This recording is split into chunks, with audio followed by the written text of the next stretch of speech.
I am hungry for my freedom.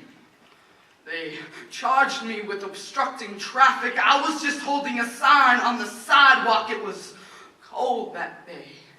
The bitterness in the air seemed to seep into the souls of the multiplying crowd. The police wagon glided in on clouds of arrogance. The men in their immaculate blue uniforms strode toward us with smirks of ignorance slapped on their faces when he grabbed me. I wish somebody would have been there to illustrate that moment. Me, a woman, fighting for my rights. He, a man, throwing me to the ground. This America, the country I live in. I soon figured out that this wasn't your average arrest. This was a regal display.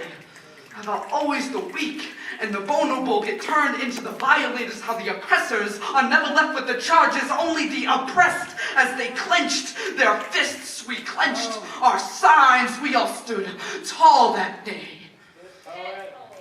I remember the screams that night. They stripped us naked and hosed us down. I had to pick up my dignity before it slipped down the drain.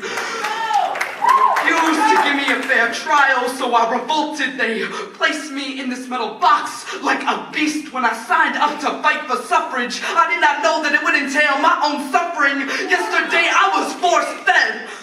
They placed this metal contraption in my mouth so it wouldn't close. They forced the tube down my throat. I almost choked.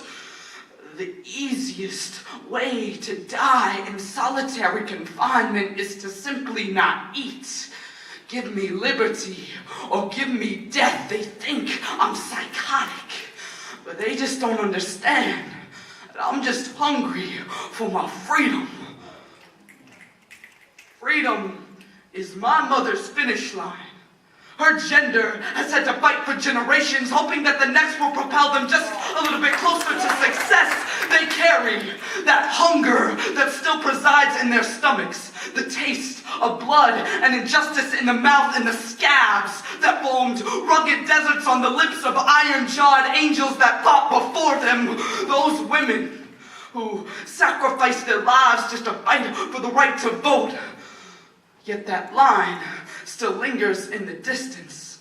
And with every new state senate proposal in my home state of North Carolina, that freedom finish line keeps on moving farther and farther away. But the baton has been passed.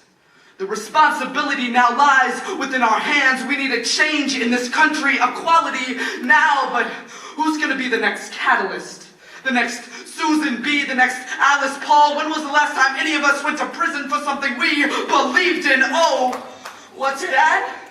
You changed your profile picture. Well, way to fucking go. I'm sick of my generation's inability to feel for anything anymore, to have the drive to fight for something. We just like a photo, post a status, and keep on scrolling down the news feed. Can't you hear the growls? Don't tell me that you can't see the sacrifices that have been made for generations. Their stomachs still grumble. I'd say it's about damn time that we satisfy their hunger for freedom.